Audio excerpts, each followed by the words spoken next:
Hi student, welcome to Avon smart classes. Avon smart class में आपका स्वागत है। मैं आपको पढ़ाने जा रहा हूँ BM1 BT1, B for book, M for math, one for one class. ठीक है, वन क्लास का मैं आपको test T1 for test paper होता है, या टेस्ट पेपर हमको सोल्यूशन बता देगा। एवन स्मार्ट क्लासेस का एवन स्मार्ट क्लास का टेस्ट सीरीज चलता है। 11 टेस्ट सीरीज है आपके पास, वन क्लास में हम लेते हैं। ठीक है, T1 के यानी टेस्ट सीरीज कितने हैं, 11 है अपने पास। तो यहाँ पे टेस्ट रिजल्ट डिक्लेयर हुआ है, बहुत सारे बच्चे ज्वाइन किए थे टेस्ट सीरीज में। जैसे Arifa second class B+ result आया हुआ है, Rafia second class B++ result आया हुआ है, Anas Abid second class A+ result आया हुआ है, Sami first class B++ result आया हुआ है, Abdul Rahman 6th class B+ result है, Mahjabeen 3rd class C+, Akhlaqur Rahman second class A++ result आया हुआ है, Imamuddin 6th class A++ result आया हुआ है। ठीक है, मंतशा हो गया, फैजान हो गया, ये सबका रिजल्ट अच्छा है। लेकिन जो बच्चों का रिजल्ट यहाँ पे गड़बड़ है, वहाँ पे किस क्लास के है, सेकेंड क्लास 3rd क्लास के बच्चे, इनका रिजल्ट सही नहीं है। इनको फिर से पेपर को अटेम्प्ट करना पड़ेगा, यानी फिर से उसको एग्जाम लेना पड़ेगा। जिसके इसी यहाँ पे बोला गया need to be appear again, फिर से इसको अपीयर करना है। अब चलिए यहाँ पे देखते हैं हम टेस्ट सीरीज के बारे में। टेस्ट क्या क्या यहाँ पे होते हैं। एक तो क्वेश्चन का आपको एवन स्मार्ट का सीट मिलेगा, आपको क्वेश्चन के बारे में यहाँ मिलेगा। अब देखिए इस तरह क्वेश्चन मिलेगा आपको जी, 1 2 3 4 इसको सर काउंट करके लिखना है। अब देखिए ये काउंट करके लिखना है, इसमें बच्चे क्या करते हैं, काउंट करना शुरू कर देते हैं। नहीं, आपको जस्ट एक लाइन काउंट करना है। 1 2 3 4 5 6 है, 6 की लाइन कितना है, 1 2 3 4 5 6 7। अब देखो 6 लाइन है और 7 को लाइन है, तो 6 35 हो जाएगा। अब तुरंत यहाँ पे कैलकुलेशन करें। अगर आप 1 by 1 यहाँ काउंट करते हैं तो यहाँ पे आपको दिक्कत होना शुरू हो जाएगा। ठीक है, उसके बाद यहाँ से 21 से 40 तक आपको दिया गया क्वेश्चन। यहाँ पे बोलेगा कि यहाँ पे 21 से 40 तो ये चीज़ आप लिख सकते 21 के बाद 22 23 24 25। ठीक है, तो इस तरह से नेक्स्ट क्वेश्चन का जो पैटर्न आपके पास आएगा बिटवीन। अब देखिए क्वेश्चन के बीच में, जैसे 2 नंबर के बीच में कौन सा नंबर आता है, इसके बारे में बात किया जाएगा। तो बिटवीन में क्या होता है, बीच में होता है, आफ्टर में क्या होता है, बाद में होता है। इसको जस्ट 6th क्लास या 7th क्लास में ये क्वेश्चन सेम पैटर्न आते हैं। ठीक है, तो यहाँ पे आपको क्या आफ्टर नहीं लिखा, सक्सेसर नंबर लिखाएगा। ठीक है, तो यहाँ पे सक्सेसर क्या होते हैं, बाद में नंबर होते हैं। बिफोर में क्या होता है, पहले होते हैं। ठीक है, तो यहाँ पे आप जस्ट यहाँ पे देखिए बिफोर में क्या होता है, पहले होता है। प्रीडेसेसर में क्या होता है, जस्ट बिफोर या कह सकते हैं या पहले कह सकते हैं। हिंदी वाले जो बच्चे हैं वो पहले कह सकते हैं। प्रीडेसेसर में क्या होता है, जस्ट पहले वाले नंबर को हम प्रीडेसेसर कहते हैं। अब देखिए क्वेश्चन का ये पैटर्न दिया, किसी नंबर से सपोज हमारे पास अगर नंबर दिया हुआ है, यहाँ पे 21 दिया हुआ है। ठीक है, 21 के जस्ट पहले वाला नंबर कौन सा होगा, तो यहाँ जाहिर सी बात है आप क्या लिख सकते हैं, 21 के पहले वाला नंबर 20 लिख सकते हैं, और जस्ट आफ्टर नंबर कौन सा होगा, 22 होगा। ठीक है, और यहाँ से बोलेगा जैसे 20 दिया है यहाँ पे, अब बीच वाला नंबर कौन सा होगा, 22। तो ठीक है, तो यहाँ पे 21 हो जाएगा बीच वाला नंबर। ठीक है, तो इसको जस्ट बाद वाला नंबर को हम सक्सेसर नंबर भी कहते हैं, और बिफोर वाला को नंबर प्रीडेसेसर नंबर कहते हैं। तो ये आपको समझने की कोशिश करें। इसी क्वेश्चन को आपको 6th क्लास में पूछा जाता है, लेकिन यहाँ पे डिजिट क्या ज़्यादा नंबर डिजिट हो जाते हैं, जब से 2 3 6 8 9। अब इसके पहले वाला नंबर कौन सा है, अब बाद वाला नंबर कौन सा है, इस पर अगर हम फोकस करें, ये 3 क्लास या 4th क्लास 6th क्लास में ये क्वेश्चन पैटर्न सेम पैटर्न आते हैं सारे बच्चों को। यहाँ पे आप कैसे बनाएंगे, देखिए टेस्ट सीरीज 1 क्लास का है, लेकिन आपको क्योंकि यहाँ पे देखिए 2nd क्लास का, 3rd क्लास का, 4th क्लास का, 5th क्लास 6th क्लास के बच्चों को हमने अपॉर्चुनिटी दिया है इसको सोल्व करने का। लेकिन बहुत सारे बच्चे अच्छे नंबर या जो भी चीज़ ठीक है A++ आए हैं, लेकिन 11 टेस्ट सीरीज आप अगर दीजिएगा तो वहाँ पे जरूर आपका नंबर कुछ ना कुछ कम हो गया है। यहाँ पे आपको जस्ट फोकस करने की जरूरत है, कैसे इसको क्वेश्चन बनाएंगे। अब 6th क्लास का ये क्वेश्चन है, सपोज ये क्वेश्चन बन गया 6th क्लास का। 1 क्लास क्वेश्चन को हमने टर्न आउट कर दिया 6th क्लास में। अब यहाँ पे 9 के पहले कौन सा, यहाँ पे इसको अगर पहले वाले या बाद वाला नंबर लिखना है तो हम कुछ नहीं करना है। पहले क्या करना है, इसमें 1 2 3 पहले लास्ट वाला जो डिजिट, ये वाला यूनिट वाला डिजिट है, इसके पहले नंबर कौन सा आएगा, 8 आएगा, तो यहाँ पे 2 3 6 8 हो जाएगा।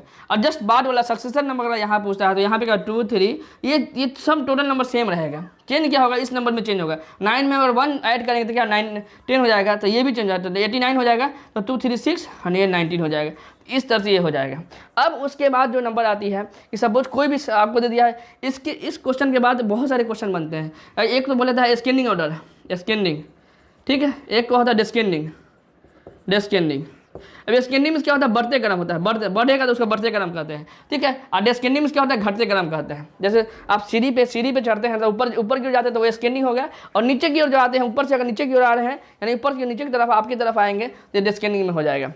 सपोज कोई भी नंबर दिया, 2 3 दिया हुआ है, 6 9 दिया हुआ है, 5 3 9 दिया हुआ है, और उसको 1 दिया हुआ है, तो यहाँ पे बोलेगा आपको स्कैनिंग में लिखने के लिए सबसे छोटा नंबर आपको देखें कौन है। लेकिन बच्चे क्या करते हैं, यहाँ पे देखना, यहाँ तो आपको पता चल जा रहा है, लेकिन बहुत बड़ा डिजिट या 6 क्लास 3 क्लास में जब क्वेश्चन आते हैं तो यहाँ पे बच्चों को दिक्कत होना शुरू हो जाता है। फिर वहाँ पे आप इस तरह से नहीं देख सकते हैं।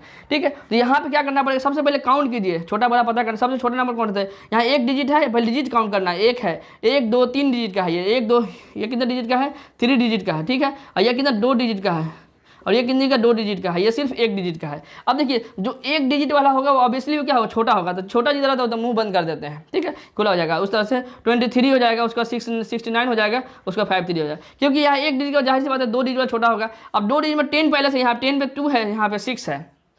जैसा कि आप क्लास 7 में बराबर ज्वाइन किए हैं तो वहाँ पे आपको हमने क्लियरली बताया हुआ है, बार बार हम बताते हैं आपको। यहाँ पे 2 है तो ऑब्वियसली 2 वाला जो छोटा होगा 6 वाला बड़ा होगा। अब 3 डिजिट का है, जाहिर सी बात ये सबसे बड़ा होगा। इस तरह से ये क्वेश्चन का पैटर्न बनता है, ठीक है। तो यहाँ पे आपको देखो एडिशन, देखिए बहुत सारे क्वेश्चन का एडिशन किया हुआ, तो बहुत सारे जो बच्चे 3 क्लास आरिफा हो गया, राफिया हो गया, अनस हो गया, इसका रिजल्ट जो कमजोर आया है, तो यहाँ पे इन्होंने क्या किया, सपोज यहाँ पे जोड़ना था 2 + 3 करना था, तो अब यहाँ पे इन्होंने क्या कर दिया, 2 + 3 को 6 कर दिया। इस तरह से कुछ ना कुछ गलती किया, इसलिए उनका नंबर। अब यहाँ पे देखिए अगर जोड़ने का पैटर्न होता है, किसी नंबर में 8 में अगर कोई भी नंबर 0 जुटेगा तो सेम रहेगा, 8 का 8 रहेगा, इसमें कोई बदलाव नहीं होगा। अगर सपोज माइनस भी होगा सेम माइनस रहेगा, यानी 0 से कोई फर्क नहीं पड़ता है, ठीक है। तो यहाँ पे आप जस्ट ध्यान दीजिए। उसका 12 + 5 कितना 17 होता है, ठीक है, तो 12 + 17 होता है। उसी तरह यहाँ पे प्लस में, अब यहाँ पे देखिए, यहाँ पे जस्ट यहाँ पे आप देखिए, यहाँ पे लिखा हुआ 9 + 2, ठीक है। अब यहाँ पे प्लस या माइनस लगाना है, तो यहाँ पे देखिए दोनों तरफ अगर दिया, बच्चों जो थोड़ा सा कंसेप्ट अगर आप लगाते हैं तो आप बहुत ईजी से क्वेश्चन बना सकते हैं, ठीक है, अगर थोड़ा सा आप फोकस करते हैं यहाँ पे। तो यहाँ पे देखिए जहाँ पे बड़ा नंबर है ना, इसलिए यहाँ पे क्या लगेगा, प्लस लगेगा। 9 + 2 को जैसे भी दिख रहा है यहाँ पे 9 + 2 को जोड़ेंगे तो हम क्या 11 हो जाएगा, ठीक है। तो यहाँ पे बच्चों तो पैटर्न, क्वेश्चन का पैटर्न कैसे चलना है, जब A1 स्मार्ट की आप सीट बनाएंगे तो वहाँ पे आपको क्लियरली पता है बहुत सारे क्वेश्चन, एक ही इसी टेस्ट पेपर में आपको कई क्वेश्चन का पैटर्न है। कहीं पे जोड़ा जा रहा है, कहीं पे क्या हो रहा है, प्लस माइनस लगाया जा रहा है। अब यहाँ पे क्या हो जाए, 14 में प्लस करेंगे तो क्या हो जाए 2 हो जाएगा, 12 में और प्लस करेंगे तो 17 हो जाएगा, लेकिन यहाँ पे प्लस माइनस का यहाँ पे ऐड करना है, तो ये एक दूसरा पैटर्न हो जाएगा क्वेश्चन का। 13 में से 9 माइनस करेंगे, क्योंकि यहाँ पे सबसे छोटा है, जाहिर जब माइनस करेंगे तब हमको छोटा नंबर आएगा। 12 में क्या करेंगे, 4 प्लस करेंगे, तो ये ध्यान रखना है, ठीक है। तो ये खैर तो वो तो जो भी आप 6 क्लास के हैं तो आपको थोड़ा सा पैटर्न पता होना। क्वेश्चन एक एग्जाम होता है, देखिए 2 चीज़ होता है, एक एग्जाम होता है, एग्जाम में एपीयर होना भी बहुत इंपॉर्टेंट होता है। सपोज आपको सारी क्वेश्चन बन रहा है तो अच्छा होगा कि आप 2 क्लास 3 क्लास में क्वेश्चन आप निकालते रहिए। जितना बेसिक आप मजबूत कीजिए उतना आपके लिए बेहतर है, ठीक है। यहाँ पे सब्ट्रैक्शन हो जाएगा। सब्ट्रैक्शन क्या होता है, यहाँ पे सब इसको सब भी लिखते हैं। देखिए एडिशन जो है ना, एडिशन में क्या होता है, जोड़ होता है। यहाँ पे ऐड भी कहीं किताब में ऐड करो, यहाँ पे लिखा रहता है, या जोड़ रहता है, या कहीं सम रहता है। तो 3 चीज़ें जो हिंदी के बच्चे हो जोड़ लिखे जानते हैं, ऐड भी होता है और सम भी होता है, दोनों सेम मीनिंग होता है। उसी तरह सब्ट्रैक्शन में क्या होता है, सब भी होता है और डिफरेंस भी होता है, घटाव भी होता है। यहाँ पे आप देख सकते हैं। तो इसलिए हम यहाँ पे लगा 6 या 7 क्लास के जो बच्चे हैं, ये इसी तरह पैटर्न आगे चेंज होते जा रहा है, सेम टू सेम पैटर्न आता है, नंबर क्या डिजिट चेंज हो जाते हैं। और उसका कंसेप्ट ऑफ फर्स्ट क्लास से जो है उसको 6 क्लास 7 क्लास में आप कन्वर्ट कर सकते हैं। तो जब भी आप टेस्ट पेपर सपोज आप बना रहे हैं तो वहाँ पे अगर सपोज आपके पास अगर टाइम है या हमारे क्लास ले रहे हैं तो वहाँ पे आप ये लेकर फिर से आप उसको कन्वर्ट कर सकते हैं। इस तरह से ये क्लास आपका एंड हुआ। Okay, thank you.